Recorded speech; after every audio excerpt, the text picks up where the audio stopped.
Okay, good morning everybody, or good evening, depending on which side of the planet you're on, and welcome to 6 Steps to Executing Big Ideas Successfully. And tonight we're going to talk about executing ideas with building relationships with, we're going to actually talk about building relationships in business. We're going to just talk about building relationships all together.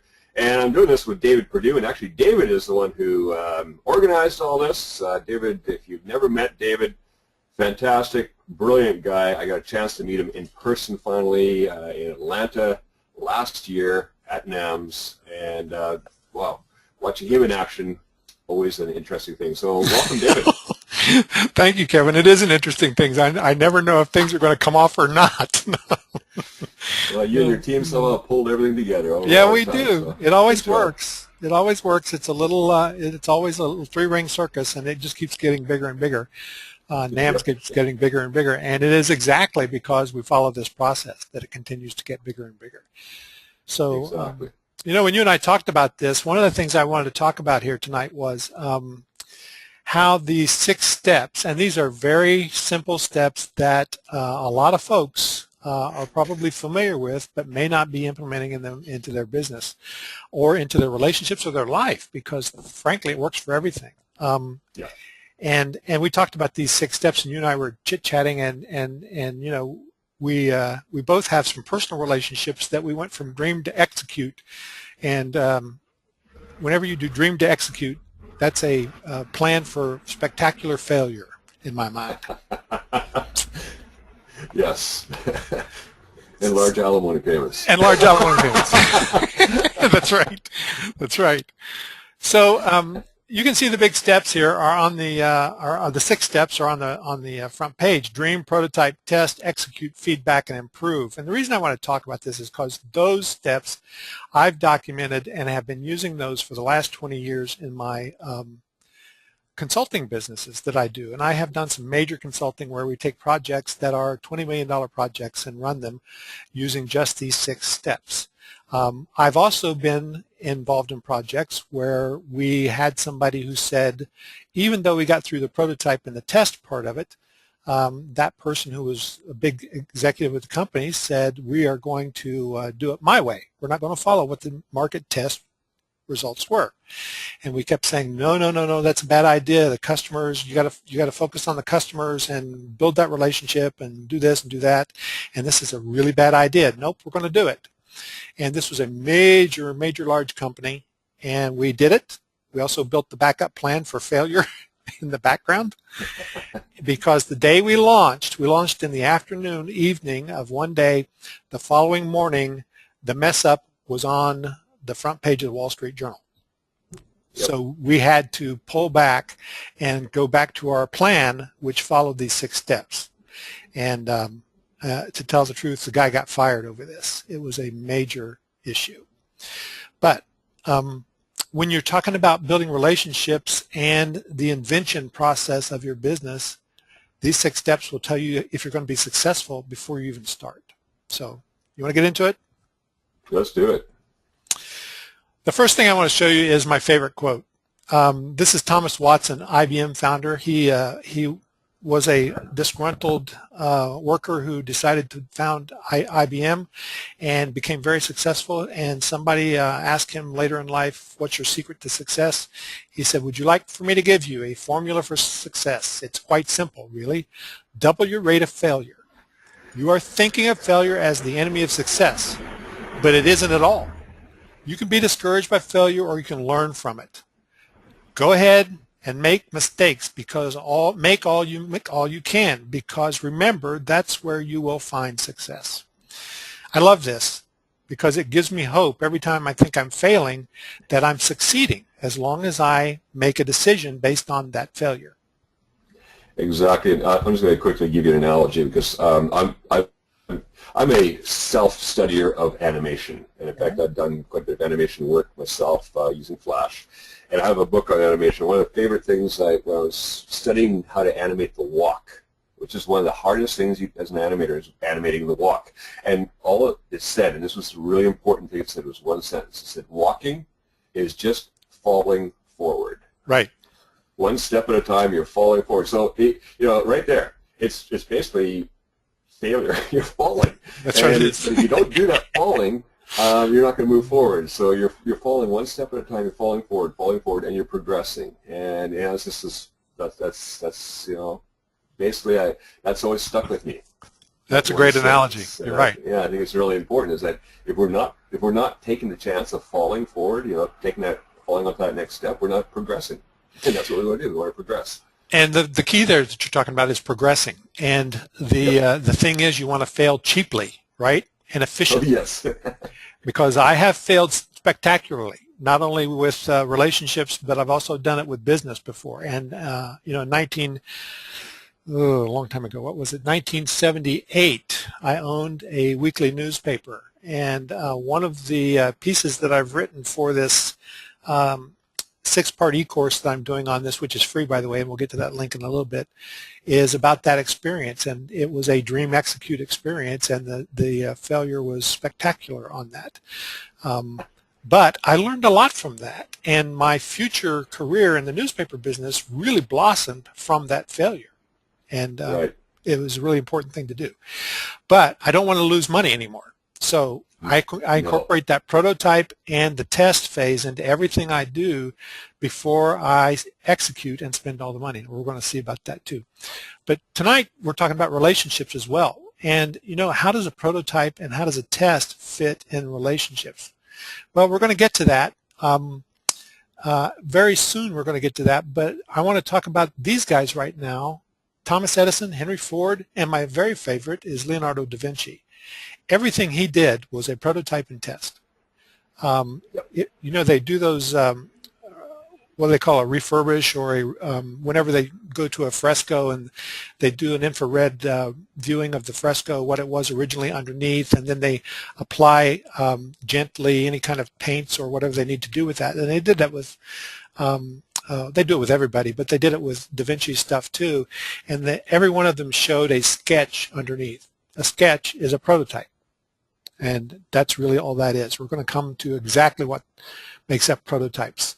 In a relationship, when I'm building relationships with people, I have to test those relationships. What can I do? You don't just go date somebody and then decide to marry. No. I've come close to that, but I didn't. But what I did in the marriage that I have probably the best marriage that I know of right now. I've been married 13 years and to a wonderful woman. Everybody loves her. I love her. We get along together. We have the same interests. And the reason that happened is because of the failures I'd had in the past. And when we got together, we actually went to a marriage counselor for 6 weeks prior to getting married because we wanted the outside opinion, the feedback of a third party who could tell us if we were nuts or not. And, that's what you got to do with relationships. In my mind, you got to test them, and then you have to determine if it's a fit. And when you don't want every customer in the world. You want customers that respond to you. Exactly, yeah. So by the end of this webinar, you're going to know exactly how to use this six-step science to ensure that you're always failing toward success, and you'll be able to reduce your risk and reduce your cost. And this is pretty foolproof. I mean, if you just do it, you're going to be very happy. One of the keys to thinking bigger is to think smaller. And I know that sounds like an oxymoron, but the truth is that this is another one of my favorite quotes here, that Einstein said, no problem can be solved with the same level of consciousness that created it. In other words, if you're thinking about the problem all the time, you're never going to solve it. So you got to think about the solution. And the solution often needs to be broken down into smaller pieces. Oh, definitely. Jules Verne dreamed of going to the moon. And here is I live 35 miles from the Huntsville Space Center in Alabama, and a lot of folks don't know it, but the Saturn V rockets were built here that delivered the shuttle and the spacecraft to the moons. This is about a 25-foot prototype. It's a very small version of the rocket based on the very preliminary blueprints of the rocket. Here's a guy standing near that. You can see his relationship in size. When they built the actual rockets themselves, it took hundreds of people building small components that they didn't know what the other people were building, and they fit together because they were designed that way as small elements that you could work on. Here's that same guy standing here under that rocket, which is about the length of a football field. Right. Yep. So it's a huge problem solved by small steps. Now, I'll give you an example in some of my own relationships that I've done that along the same lines. It uses that same principle. In business, whenever I want somebody to buy a large course or come to the workshop, and I know they're going to invest, $300 on a ticket and $400 on a hotel and $200 on a meals or whatever, so they're going to invest $1,000. Very seldom do I go to somebody I don't know and say, plop down $1,000 for this, and we're going to teach you everything we know. Mm-hmm. What I do is say, here's some smaller products, here's some free things that you might get to know me by, and here's some instructors. You want to get some of their free products and their smaller products and get to know them, and hey, get involved in the forum, and you're going to test that relationship to see if, and I'm testing that relationship to see if you are the right kind of person to come to the workshops and if you're the kind of person who will benefit by coming to the workshops, and then we start a conversation, and that's how that works. It works that way anyway. I used to do renovations, and people would usually hire me for some little thing. This is when I was going to college, and I'd do little jobs like, can you put in some, can you replace my kitchen cabinets or something like that, or actually that's a bigger job, but let's say some little job like that, fix a cabinet door or whatever. Go over there and do that, and then they say, wow, you do really good work. Can you come back and do? Yeah, and it just escalates from there. Sometimes you just be basically redoing their whole house by the time you're done. Right. And that's what it is. We test out, and that's usually the smart way to do it. Not everybody does it that way, but so you test it out. You get a craftsman or something like that. You go to a restaurant even. Yeah, absolutely. Yeah, you want to get a hotel. Here we use hotels for weddings a lot, right? So if you want to get a hotel for your wedding, well, first you'd like to go there and have dinner, wouldn't you, to see if the food's any good. Right. Right. It's these little steps we take with everything. Well, and when you talk about outsourcing, people come to me and say, I'm scared to death of outsourcing. I don't want to get burned. How do I make sure that I don't get burned with outsourcing? Well, the first thing you do is you don't go out and spend $500 on a project with somebody for the first time. I always start with a $10 or $20 item. Does the person deliver on time? Do they go beyond what I've asked? I'm testing that relationship. I give them the prototype, which is, here's my idea for what I want done. Then in that relationship, and also the prototype is if I'm bidding on guru.com or someplace else, I put that out there, and that is the prototype for them to come to me and determine if we can have a relationship or not. Then we test the relationship with a small fee project. And then if they do better, it's just like your remodeling thing. If they do better, we do more and more. I have some contractors that I've spent $10,000, $15,000 with that started from a $10 Excel transcription job, Right. Yep. So it's really important to be able to break down as a project manager, and if you're in business, you are a project manager, you want to break down those problems into small items and be able to communicate about them. Speaking of remodeling, this is a house that I built. I'm not a builder. I know you're a builder, Kevin, but I am not. Yeah, we'll come over and look at it, and I'll critique it a bit. Oh, please don't. Please don't critique it. You'll see things, and I'll tell you stories that just will make your hair stand on end. But as a non-builder, the process was my wife and I had a dream. We wanted to live in the woods in a log cabin. A lot of people have that dream. The rest of that dream was I wanted to build it myself. So I had remodeled a home before, and I've been always handy with tools and could do things and stuff like that, but I never built a house from scratch.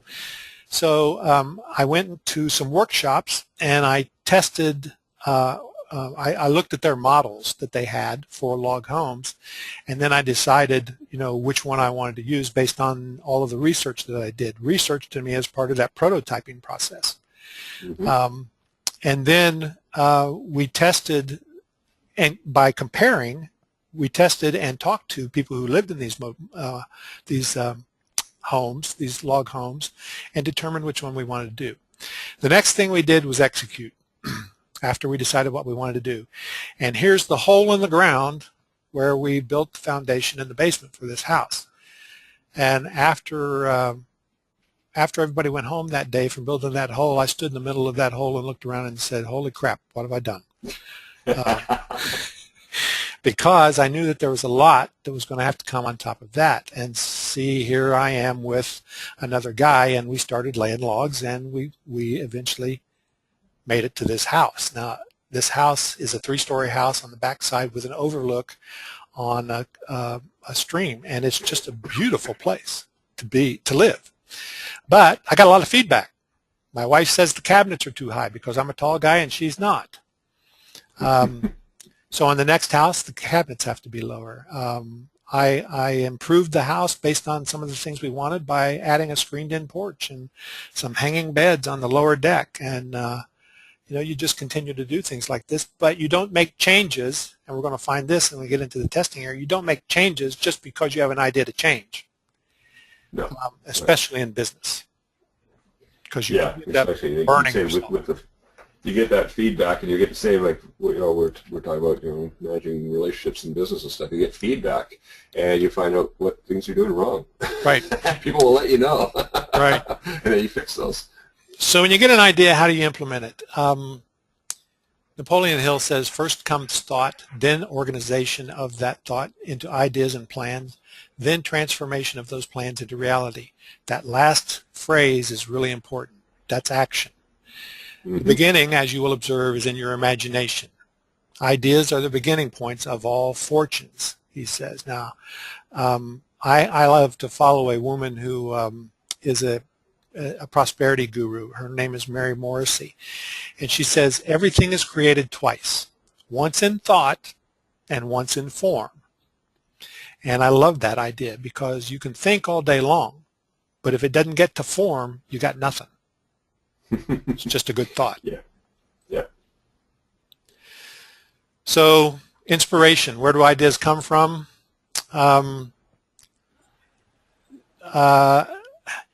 In this relationship, I'll talk about the relationship, several relationships. The first one is relationship with my kids.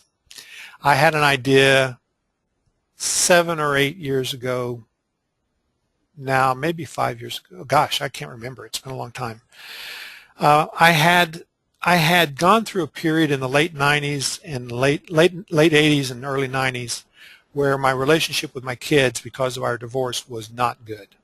I was estranged from my kids as they were growing up. I mean, they didn't want to be with me, and it was just really a hurtful situation, and we had some healing to do.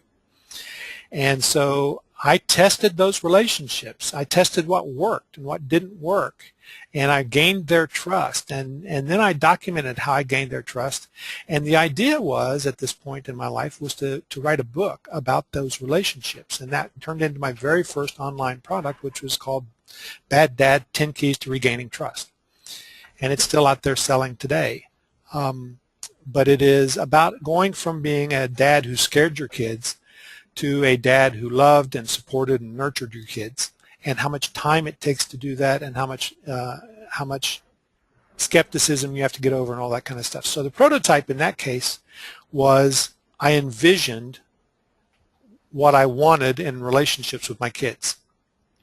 And a prototype basically answers one question, and that is, what does it look like? And so when I talk about relationships, I have a visualization of relationships. What does that relationship look like? And then I had to test things that would work with the kids, and often I came up with things that were counterintuitive, like too much help is no help was one of my favorite sayings. If I give my kids money every time they wanted money, which I did, even when we were estranged, all they did was want more money. They didn't want me. And if I bailed them out every time they needed some big issue in their life to be fixed, then they never learned to bail themselves out.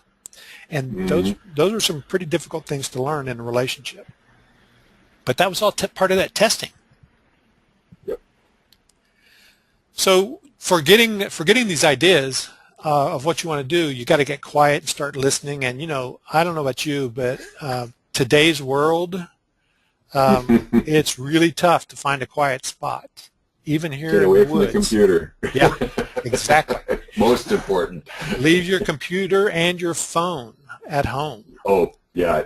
These people, everybody's talking about iPhones, and I don't have one. I have an old cell phone I've had for years, and I usually can't find it because I just leave it at home. I don't take it with me. I do take it with me when I go running in the mountains, because in case I ever seriously damage myself, I can call for help. But other than that, I usually don't know where it is. See, running, by the way, is a great way to get quiet. My wife uses that all the time. It is. Yeah, I go up there and all I hear is the birds and the wind in the trees. I don't listen to an iPod or any of that. I just want to hear nature and quiet. And that's where, we talk about ideas coming, inspiration. Yeah, absolutely. I always take a notebook with me, because on the train ride back, I'm always writing something. Well, and what you think out there, you've actually touched on a couple of things that are important. What you think out there only comes to you because you've opened a space for it. Yeah, and exactly. And the second thing that you did was write it down or capture it, because if you very, don't, very important. it goes away. Yeah, it's the next idea is coming. I do the same thing at the gym. I work out at a gym, and I always take my notebook. If I don't have a notebook, I've got this little notebook where I track, what weight I'm using and stuff like that, so I don't have to think about it each time. Yeah. I don't want to think in the gym. I do listen to music there, but what I do is the same thing. It's like the minute an idea comes, I stop, go over, write it down, because you know what's going to happen. Either it's blocking that next idea from coming, Right. or the next idea is going to come and crowd it out. Right. Your brain can you'll only hold one idea at a time. Right. So always write them down, because boy, you can get some great ideas, and you can lose them real quick too. Yeah, that's absolutely true, and it's a key factor in this whole idea process. Goes back to that original saying by Napoleon Hill, I think it was up there, that said, transforming ideas into transforming ideas into productivity kind of things. Yep. So another thing that is a great inspiration for me for ideas is looking for trouble. You can have ideas that don't solve problems, but I'm pretty much going to tell you that that's a bad idea, whatever it is, because if it doesn't solve a problem, who cares, right? Mm-hmm. And even if you say in a relationship, I've got an idea that we're going to go out on a date on Friday night and go to dinner and do something, then, and you would say, well, what problem is that solving? It's solving an intimacy problem. It's solving the time that you can get together. If I sit down and call my clients, which we're doing next week, my wife is actually going to do this for me. She's going to sit down and call all of my workshop attendees coming up in August, and she's going to say, have you registered for the hotel? Have you found all of the material that is available to you before you come? Here are all the links that you need, and is there anything we can do for you? And it's the process of building that relationship. Mm-hmm. Exactly. So one of the things was when I was doing a lot of consulting, I ran into this all the time, where people would like to come in and they want to throw water on all of the solutions being thrown around the table and not offer solutions. So I never allow that. If you don't have the solution, you can't complain about anybody else's solution. You can tweak it and you can make it suggestions to make it better, but you can't come in and just focus on the problem. That is no good. It's that old saying, if you're not part of the solution, you're part of the problem. That's it. That's exactly what it is. And I've actually got take one side or the other, and you better be on the solution side. And I even take that one step further when it comes to relationships. If I'm not the problem in a relationship, there is no solution, because I can only change me. Yes. Yeah. Exactly. So all businesses have one thing in common: they solve a problem, and great businesses are led by visionaries. Now, visionaries is a very scary word, because we think of Einstein and Leonardo da Vinci and folks like that. Truth is, visionaries are people who have ideas. That's all. And I guarantee you, everybody has ideas all day long. Just say, everybody who's listening right now, you have an idea. You're a visionary in your own right, and they don't have to be big ideas. That's right. So here's the steps, and notice that they are in a circle. Dream. Yes. The big idea. You start with a dream. You got your idea. The next thing you want to do is start doing a little research and a little drawing maybe, or write a synopsis about it, or get it to the point where you can actually communicate to somebody what it is. And if you can't communicate it very well, or it doesn't make sense to people, then that's kind of a failure. And that's a good failure, because that means you need to go back and focus on what that idea is and distill it. You work on that a little bit. Remember, prototype answers the question, what does it look like? But it also has a function for being able to communicate about your idea. Testing is the next place. When you've got something you can communicate to people, then you want to test the process, or test the idea, or test the website concept, or test the product concept, or test the relationship. And if that relationship fails, then you're at a stage where you think, well, I got to go back and rethink this prototype. And you can go back and you can redo the prototype and test again. And you do this until you get a successful test. And remember, this is a place where you're not spending money. So when you get the kinks worked out here, you're way ahead. Execute. Save a lot of money. Absolutely.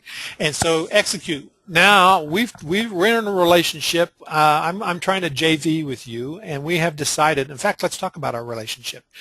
I came to you after buying several of your products many years ago and said, I want to be a part of the affiliate program and sell more.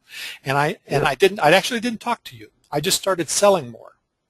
So you did, yes. You were one of the quickest guys off the mark. You'd buy one of my WSOs, and 10 minutes later, I'd see an email from you. Yep, that's right. Because I knew your products were simple and easy, and that was my list. They needed help with this. So every time you put one out, I went right to them and said, here's a great new product for you from Kevin Riley. And I'd go through it and look at it and see what it was so that I could actually write about it. And you called me one day and said, you're selling lots of stuff. Or you sent me an email and said, you're selling lots of stuff. What can I do for you?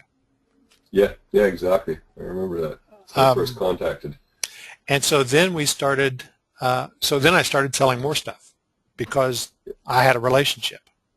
Yes. And we began executing on the JV stuff that we were doing. Right. And that's how it works. I mean, that's how it works. And the feedback, you and I get on Skype probably every other day, and we give each other feedback or ask questions or whatever we need to do. Now, I've got probably 100 people like you that I JV with occasionally.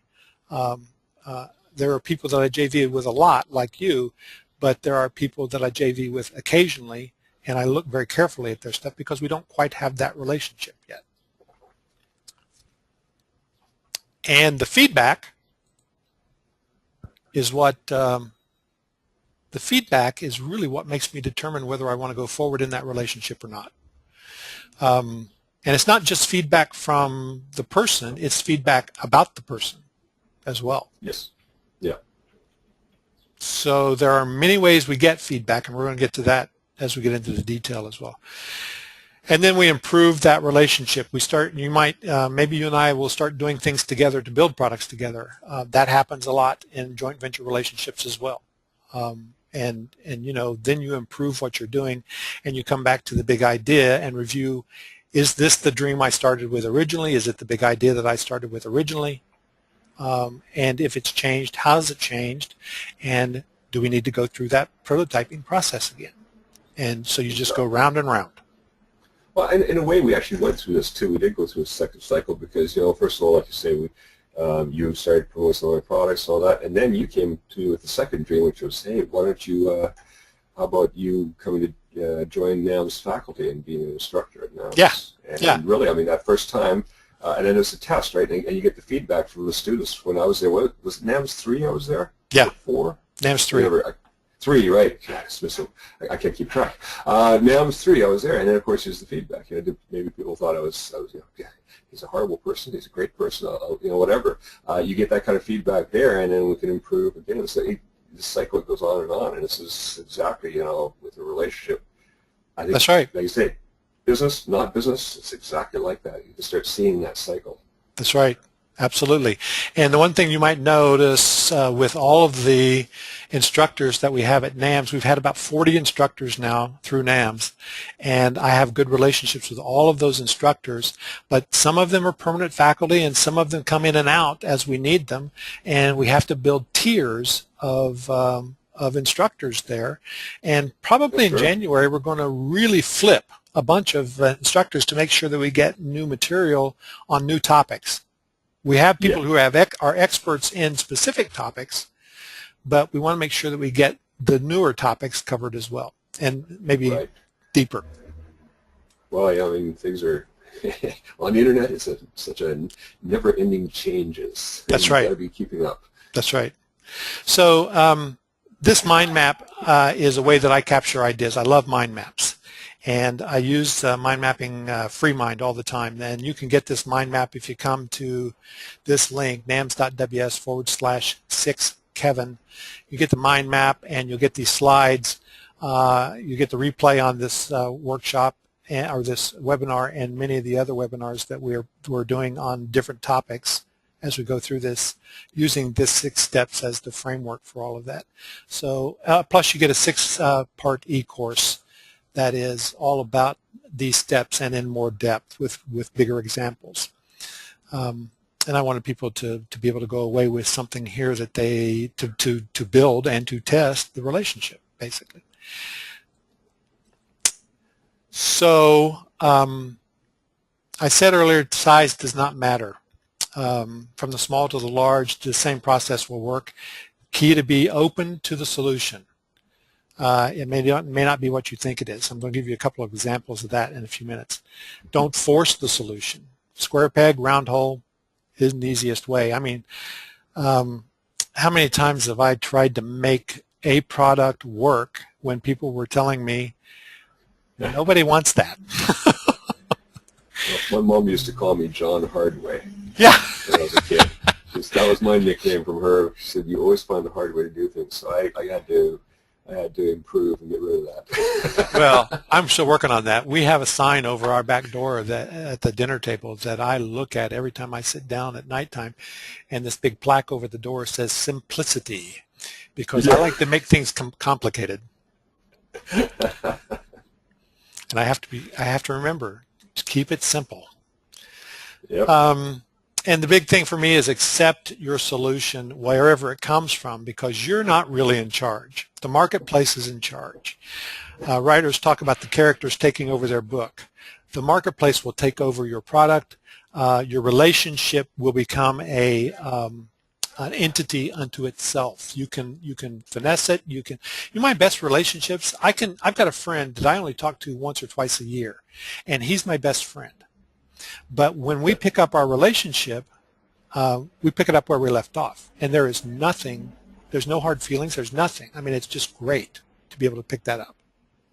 Yes, some of my best friends here are like that, because some of them live outside of town. And I first met them when I first came here. We've known each other for one guy for 14 years, and we won't see each other for 2-3 years at a time. Yeah.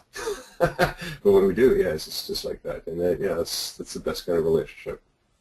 So on the Dream, we covered this pretty much. Get quiet in the 6 steps e-course. I give you a lot of examples of ways to get quiet. I shot this picture here on my property. I love to walk in my woods, and I love to sit on the deck and just look at the stream. And that's my way of getting in touch with really good ideas. One of my other ways, 2 other ways I'll give you, is I like to take long drives and turn the radio off. Mm-hmm. Because all I can hear when I do that is what's going on in my head, and I get a lot of good information there. I solve a lot of problems. And the other is a long shower, because what else are you going to do in the shower? You just got to stand there, and you can sing, I guess, but what's the point of that? Right. Yeah. I don't know. I'm Japanese. I take a bath, right? I take a bath, a long hot bath every day. But I read in the bath, and I don't know how many times I've jumped out and gone running through the house, dripping water everywhere to grab my notebook. I was like, I've got an idea. I've got to write it down now. Boy, so grab a towel for Christ's sake. Well, that's a yeah, visual we don't really want, Kevin. yeah. Okay, sorry about that. Imagine me wearing something. Okay. Yeah. Anyway, but it's like that. Yeah, it is. You're relaxed. You're Yeah. relaxed, and it's a good time to think. And actually, reading does that as well. Oh, reading does it. Yes, I'm just finished reading Stephen King, and That didn't do that for me. I don't like horror, but I like Stephen King. Right. I first read The Stand years ago, and that got me hooked on Stephen King because of his writing. Right. He's great at developing characters. And when I'm reading through his books, yeah, I've gotten ideas. I've used examples from his books, too, for writing and stuff in one of my courses. But it's just like, you're reading through it, and suddenly it's like, wait a second. But I think the other thing is too, with coming up with ideas, and you have to condition yourself to be looking for it. For example, I ride the train, I look at the ads hanging there. Most people might think of those ads that are hanging there as, oh, geez, it's just clutter. But, I look at them and I go, wait a second, that picture. And my brain does that now. It's something that I think you have to work on it a little bit. Just work on it to always be looking for ideas. You're watching a movie or something, you think, how can I use that idea? And if you're doing that all the time, it just develops that. It's like this little idea radar that you get. Well, that's why workshops are so great, because at the NAMS workshop, we don't do a pitch fest kind of things. We do the instructors get up and do a presentation on a topic, how to perform a topic, or how to perform a task, basically, or incorporate something into your business for about 60 minutes. And then 60 to 90 minutes, you open your computer, and the instructors are there to help you do that. And what I love about the NAMS workshop is that people fill notebooks with ideas while they're there, and that actually was a kind of an issue for some people, because they would leave and they would say, well, now I don't know how to do this, and we resolved that for them by opening up a members forum where they can work with each other in accountability groups. So I love the way people were when I was there at NAMS. Your students were just fantastic. I mean, I love the way they were. They were full of ideas. We'd sit down in the lounge afterwards and have an idea. You go to little groups somewhere. You'd be off standing somewhere in the hallway talking with somebody, and they had all these ideas, and you'd help them how they could take that and turn into something concrete, and it was fantastic, absolutely fantastic. Yeah, and that's what I like too. The students that come there are real doers, so that's and we've also, well, I'll get into it more when I show you the case study on how we went through the 6 steps here through the NAMS, but I don't want to get into it too much right now. So anyway, and then we talked about the problems and the ways of capturing those ideas. You can do just about anything to capture them. Before we had all these little devices, I used to call my home message machine and leave a message. Right, yes. Done that. Yep. Prototype. What does it look like? Can you visualize the solution? All you have to do at this moment is have something to communicate your idea. That is so key, because all you're trying to do is talk to people at this point. You're not trying to build anything. You're trying to get this idea across to other people. And sometimes it's a drawing, a mind map, a narrative, a picture, a storyboard. I like to draw on the whiteboard and take a picture of it. And so every time I do a consulting gig, I probably have 20, 30, 40 pictures from my iPhone. And it's just pictures of what I've done on the whiteboard, because then I can talk to people about this stuff, and we can keep it as our prototype for discussion. Exactly. Then you have to figure out how you want to represent this prototype. Prototypes can actually go in stages. One thing is not necessarily just a prototype. You can go from a paragraph that is a written description to a drawing, to a model, to a website, to whatever. That could be the progression of your prototyping phase prior to test, or as part of the testing processes, you move through the next steps of prototyping. And you talk about website click-through frames. I used to build those. I'm trying to get back to that too now. Building the websites that had the menu and lots of different pages and stuff. And that's what I was doing. I would sit down with a big piece of paper, and I make little rectangles. I'm a pencil and paper guy. Yep. So it'd be little rectangles with arrows pointing, okay, this is the main one, and then we have these ones here as the secondary sub-menus, and we have all these pages down here. And getting it all on paper, boy, it's a lot quicker and saves you a lot of headaches than trying to just get it right in there and start building it, and then go, oh, well, that's not going to work. Well, exactly. And you know what else you can do when you do that? That's basically a sitemap, right? And oh yeah, it is. It's your sitemap. One of the projects that I worked on was for a big telecom company and their .com site, and we did a sitemap for the entire .com site that they had, and it was over 6,000 pages. And so we printed that puppy on paper, and so it covered an entire wall. And people could walk up to it and say, well, wait a minute, this is a duplicate, that's a duplicate over there. You can actually point to this page and eliminate that one. And if you can eliminate click-throughs, you can improve conversions. There's a standard rule that for every click you lose 50%. So if you've got a 3, 4, 5, 6 click process and you can get it to a one-click process, think of Amazon here. Yes. Think conversions. I mean, I spend so much money at Amazon because it's one click. Oh. I don't have time to change my mind. I've been an Amazon member since I think they first came out back in somewhere in the 1990s. I first signed up to them, and yeah, I've spent tons of that site. They're the masters of this. You know, I always go back to them and look at their design. In fact, I have a book on website design that I really like called "Don't Make Me Think." And right, exactly. I've got that. Things they look at. It's a fantastic book. Anybody's going to be building sites, you need that.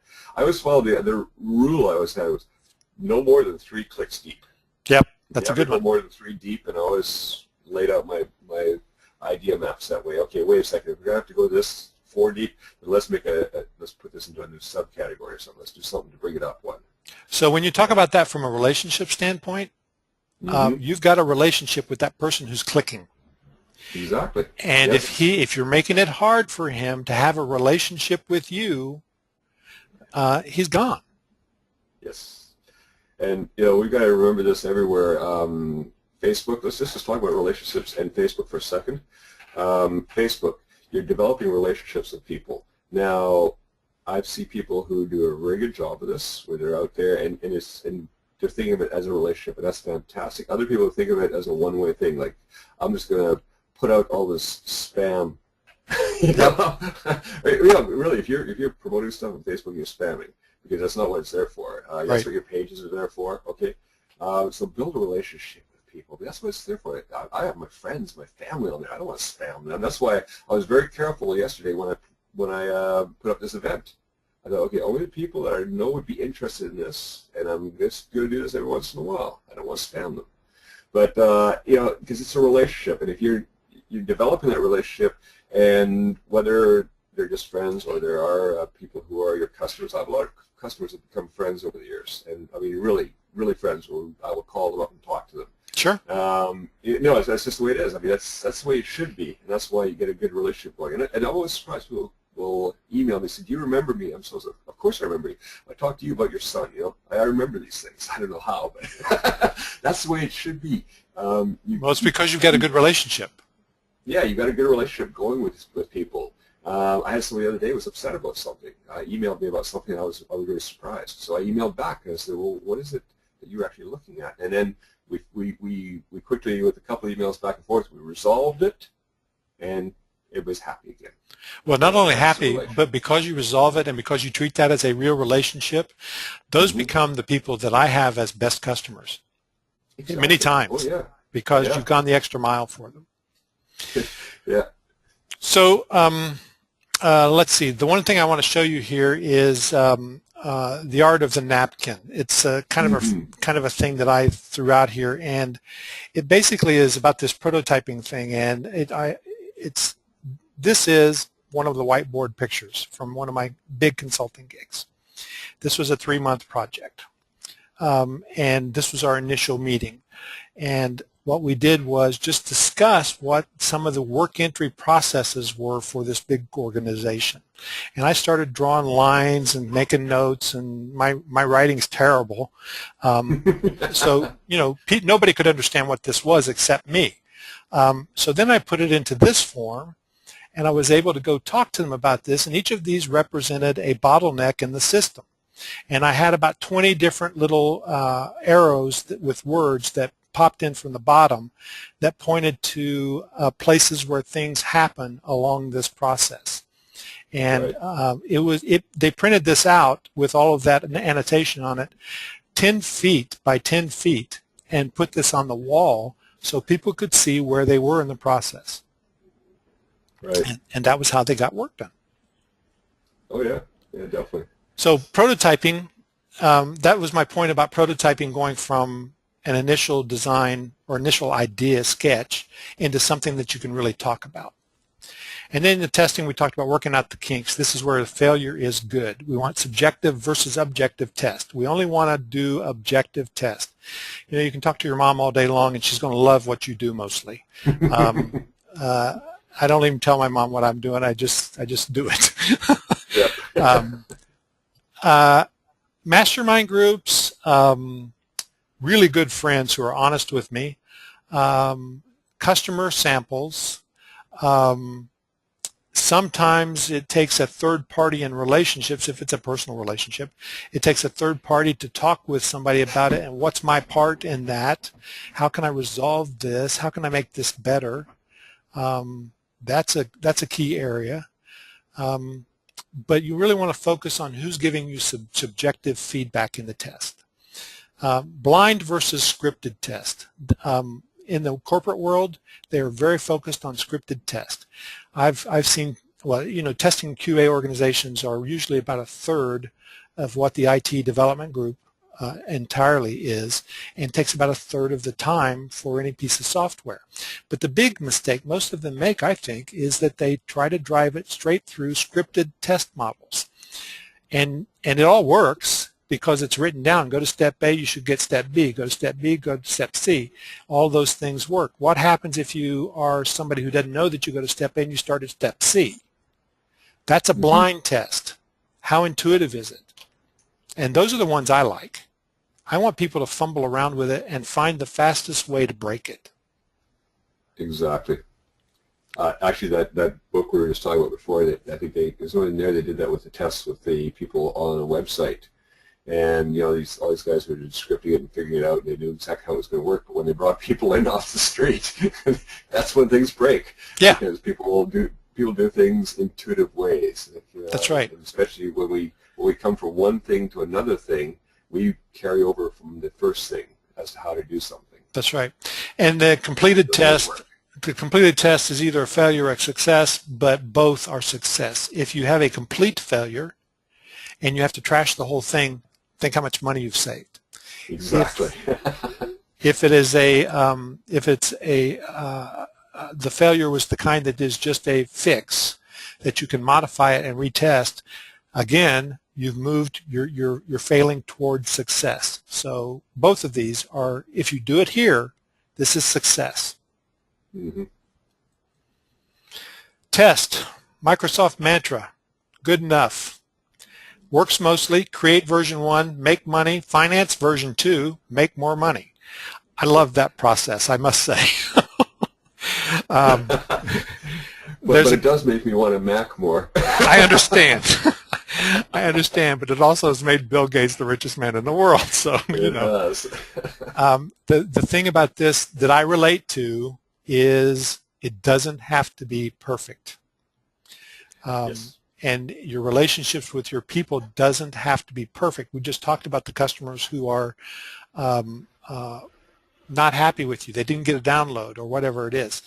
The important part is to respond and to fix whatever you can fix, and then you move to version 2 of this relationship. Exactly. And make more money. Yep. The other thing is, in their test, do you find out that your solution solves a different problem? Viagra wasn't meant to be a a remedy for erectile dysfunction. It was a remedy for angina and high blood pressure. It didn't do so well in that market, but they found out it could do other things, and it became the leader in that market. If they had said it doesn't work, and oh, by the way, we get this feedback over here, it works here, but we don't care, that's not what we wanted to do, then there'd be a lot of unhappy men out there. Post-it notes is another one. Post-it notes was a failed glue. The glue was so, well, it wasn't sticky enough to really hold anything, because the inventor of this wanted to create a glue that didn't leave a residue, right? And so he sat on it in 3M for a long time thinking this was a failure. And one of the other engineers at 3M came in and said, I got an idea for this. If I put this on a piece of paper, then I can just stick it to anything I want to and peel it off, and it'll be fine. And so they made a test batch of it, and they took it to housewives somewhere and used them as a test group. And the housewives said, well, it's pretty nice, but I don't think I'll spend a lot of money on it. Then one of the secretaries in the 3M company got a hold of it and said, can I have these? And they said yes. And before they knew it, all of the secretaries in 3M were using these. And that was, what they found was they were testing the wrong market. Exactly. So that's where we talk about these fatal testing errors. The sample's too small, it's the wrong market, and the sample is biased. Well, we were talking earlier about, testing with your friends and stuff like that. This is why you have to be careful sometimes when you have an idea. And if you bring it to people who are not part of your target market, they might think, for example, my mother doesn't understand computers at all. If I told her some of the things I do, she just goes, "What, you can make money out of you joking?" Right, exactly. So when I want to bring something out and see people's feedback on it, it has to be to the people who are in that test market, the person who would actually use that. And like with housewives, well, what do they need it for? They got fridge magnets. That's right. So execute. Your test has been successful. You've made a decision. You're going to do it. This is where you spend the money. You gather the team. If you don't have a budget, you are the team. If you have a budget, and then you are the project manager. Well, you're the project manager in either case, but in one case, you've got a team. And the important thing about being a project manager with a team is your team determines the task. You don't determine the task. Because, for example, when you are a builder, if you're building a house, you don't tell an electrician what they have to do. You know that they have to do what they have to do to pass the code. They always told me what to do. Exactly. We need this change because we can't get our box in over here. Oh, okay, got it. I'll get the carpenter on that, Yep. And you also know that you have to have the walls up before you can put the electrical in. And that's a dependency. So you let your team tell you exactly what has to be done, when it has to be done, and what order it has to be done. So then you've got a timeline and a budget. And the budget is going to be pretty accurate when you let your team tell you what it is. Exactly. So then you convert the prototype to the product. Now, when we talk about relationships here, this is when you have done a test with somebody and you've decided you want to carry that relationship forward. We've got some people coming over to the house on Saturday for lunch that we have been in a class with for about 8 weeks, and the class ended 2 or 3 weeks ago. We really identified with these people. So that was kind of our test and prototype of that relationship. We wanted to make sure that relationship doesn't die. So we're executing that relationship by inviting them to the house on Saturday for lunch and then to go for a walk on the property. So that's how that works in relationships as well. Exactly. And you tested it. There was no commitment when you're at the course. Yep, that's right. If it didn't work out, you could walk away from it. That's right. That's how first dates are, by the way, that my wife and I met on a first date. And there was no commitment there, and we knew that at the end of the first date we both had other appointments, and away we went. But we also knew that we wanted to get back together the next day. So. Exactly. Okay, feedback is a key part of all this, because you may have a good product, a good relationship, a good test. You've rolled it out, whatever it is, you've executed it, but you're going to get feedback in multiple ways, and you have to be sure that you look at the feedback from all areas. The market's going to give you the feedback that's really important. Are they buying it? What's your conversion rate? What are the pieces? Where are the failures happening? The communication, the direct communication. One of the great pieces of feedback, that I love is blog comments. You get direct feedback from customers and your relationships there.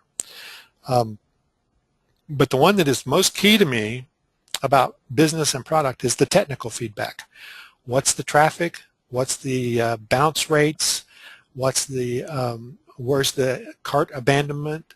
All of that stuff that you can get from your web stats. Yes. And you've got to pay attention to all of these things, because in the market and the communication, you're not going to get any ideas. You might get some ideas from the technical feedback, but you're going to get people giving you a lot of verbal ideas from the direct communication and from the marketplace. So you got to have all those. And when you've got we're talking relationships, especially for example with a mailing list, you're going to get feedback. You're going to hear a lot from the squeaky wheels. That's right. And really, it's easy as human nature. We don't want to hear that sometimes, right? And you're going to get some that are nasty. Like I had one person tell me I look disgusting, and all this they don't like. They'd rather see Evan Pagan out there because he's nice and clean cut. Well, okay. Well, there you go. I had to. You have to decide on that sometimes. Okay, well, is that something I need to improve? And I decided no, because people actually, I've heard a lot of people say, hey, we like the way you are. Okay. That's right. So you make these decisions too on that feedback. You look at the feedback, you analyze each one as it comes in. If it's a complaint about a product or something like that, so it says, "Wait, I didn't like this." Okay, good. Why? Let's have a look at that. Don't just blow it off as, "Oh boy, a complainer." Yeah. I never blow it off as a complainer. I look at it and say, okay, is this a valid complaint? First of all, because they're not always a valid complaint, right? But isn't a valid complaint, and what can we do? Again, what can we do to improve that? So if you're looking at it that way all the time and getting this little loop, complaint, test that complaint, and do we need to improve? That's right. That's right. So the last part of the step here is to improve, and I won't go through this very much except to say one thing, and that is, if you get good feedback, you're collecting all the feedback, and you don't implement the feedback, you've just wasted all your time, because that's just craziness. Once you've done some implementation and improvements, then you go back to the dream and you ask yourself again, is this the dream that I started with, and what's changed, and how do I need to change it?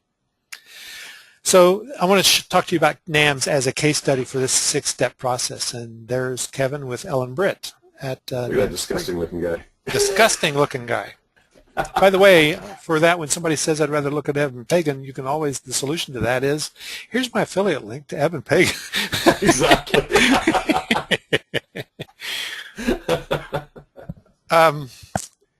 So NAM started as an idea for weekend training for my affiliates. I had 6 instructors, 65 students, 1 room.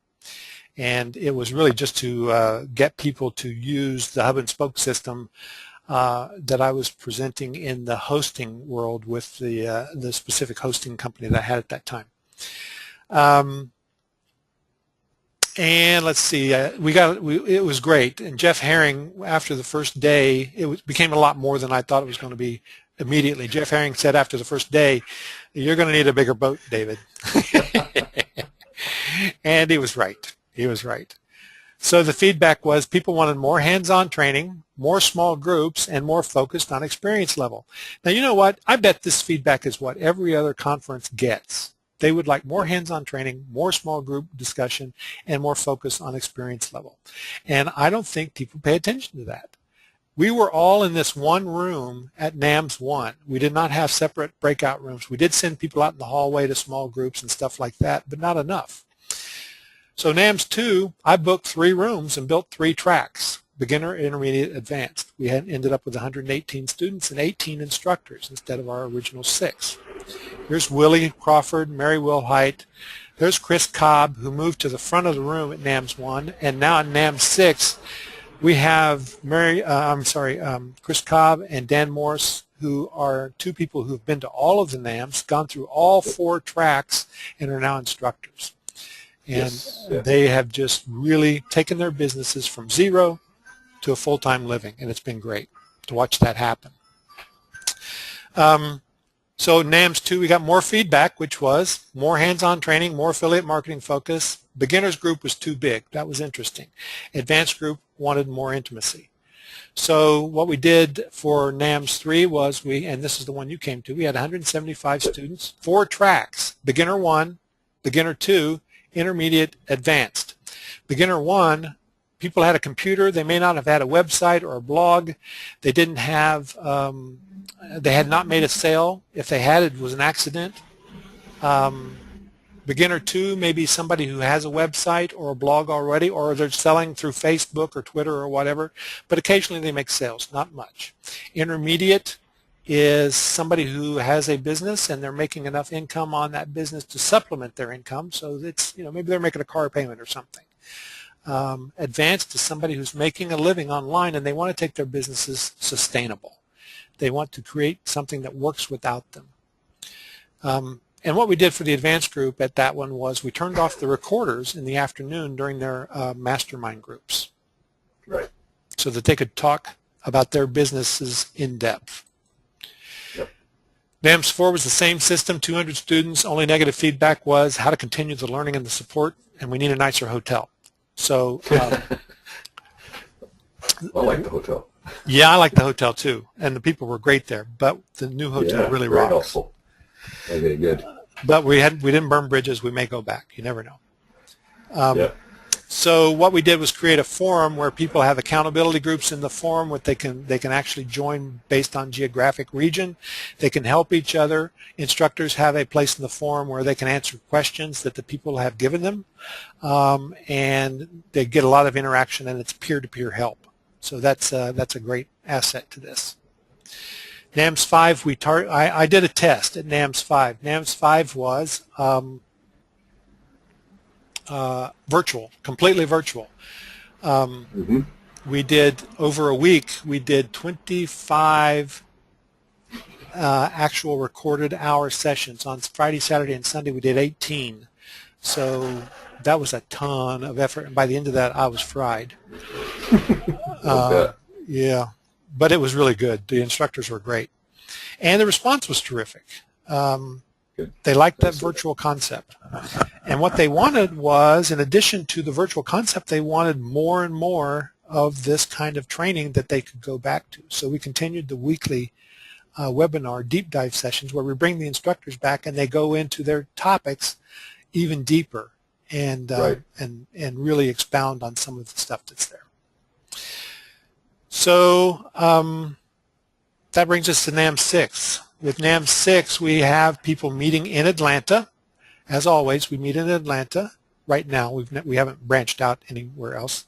But in Atlanta, 55 hours of video instruction that comes with it. The 27 instructors will be there. We're going to have about 300 students. 4 tracks, Beginner 1, 2, Intermediate, and Advanced.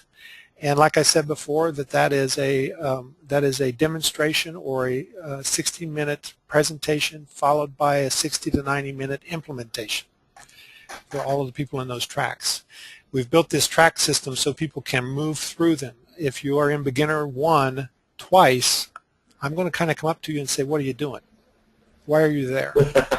Well, yeah, exactly. Why aren't you moving up to the next group? Right.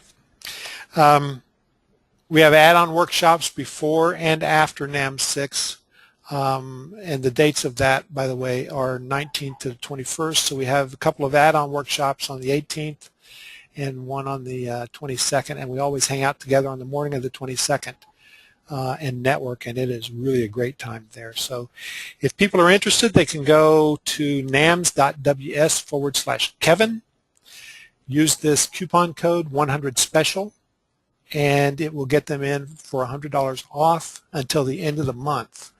We're trying to get this thing closed out. I'm really doing a big push so that I can close out NAMS by the end of the month. And when we hit 300 people, we will close it. The 3-payment plan of $99 each for 3 months goes away at the end of the month. That's only available for the rest of this month. Right, because you'd run out of months to pay it, wouldn't you? You would run out of months to pay it. That's right. Now, everybody listening, what really notice it? You notice the progression from NAMS 1 to NAMS 6, you know, and all done on the feedback that you got from each one of your things, and you've grown on it and grown on it and grown on it. It's just gotten better and better. And with any business, very important. It really has. And one of the things I want to make clear is somebody says, well, I don't do affiliate marketing. If you have a business, you are either an affiliate or you use affiliates, and we focus on both of those. You are a product owner or you're an affiliate, and if you're not that, you're really not in business. And if you go ahead. It's not an and or either. I mean, I'm a product creator, but I'm also an affiliate a lot because why wouldn't you have the extra income streams? Well, that's the key, right? I mean, if you are an affiliate marketer, you got a base if you're creating affiliate products. I mean, if you're creating affiliate promotions. So it's a base income. I mean, every one of my products has got at least a couple of things because I mean, it's things people need. Why not? I make good income from hosting. That's right. One of the things because you know, people need hosting, and I show them how to do it. So why would you follow my thing and go and get hosting, and I might as well get some commission on that. That's right. That's right. Company keep it all. Let's spread it around. So if we have everybody's an affiliate or should be. Yeah, I agree with that. Absolutely. If anybody has any questions, they can pop them in the question section now. Otherwise, this is all I've got for you tonight, Kevin. You got any questions? I have no questions, but I hope somebody has some out there and we can answer them because it'd be great. I will say one thing about the relationships. Yes. There are so many great relationships built at NAMS. Because not only with the instructors who are there for the entire weekend and working directly with people, I mean, these are people like Terry Dean, Paul Evans, Nicole Dean, not related to Terry Dean. You have been at NAMS 3 and you're going to be live via video if we can get this worked out. And if not, we will put your presentation up on the screen. And we have Jeff Herring and Maritza Parra and people that really know what they're doing. Kathleen Gage is going to be there. Felicia Slattery is going to be there to help people learn how to be speakers, which I really need. And, you know, just a lot more people that you've read about. Willie Crawford, Mark Hendricks, that you've read about or that you might have be on their list. But at this workshop, you can sit down with them and actually spend time figuring out how they can help you or how you can help them. Well, you know, when I came over, there was great meeting everybody because a lot of people like I knew online, you know, like Mark Hendricks and stuff, and Willie I'd met already once before offline, but it was nice to meet up with him again. You know, I like Willie; he's a great guy. He's a lot of fun to hang out with. Yep. And you know, I always have a lot to talk about. He was based here in Japan once, so we always like to shoot the bull about stuff like that. Sure. But anyways. The other thing was meeting other people that I'd never met before, like Dan Morris, right? With him and Mary, his mother, Mary. You know, now she and I have hooked up on Facebook. Great lady. Great lady. I remember and a go-getter. From there, and then after just getting to know her better online too. And it's like that. It's all these relationships you build. I really think myself, I wish that I could get to these things more often. So, you know, when you spread out, you got to put one in Osaka. Okay. It is getting to these things. My first one I went to a thing over in Singapore. It was horrible. The presentation itself was just pitch fest. But I never went to the pitch fest. I just stay out of it. Sure. It was meeting with people. I met Edmund Lowe there. I met James Brown, the person there. James Allen, who I've done work with. You know, we've done some great projects together. I met all these people over there. And it's fantastic. Well, I mentioned the Monday morning networking session that we do that's very informal. It starts with breakfast and people hang around until about noon. And one of the reasons that's so special is because they've built these relationships through the weekend, and by Monday there are so many joint ventures happening. It's really amazing. It really is. So I really appreciate your time tonight. This has been great. You too. And if anybody's interested or has questions, they can email me or you or catch us on Facebook. Oh, yeah. You can always catch us. Definitely. Thank you much. Good night. Good night.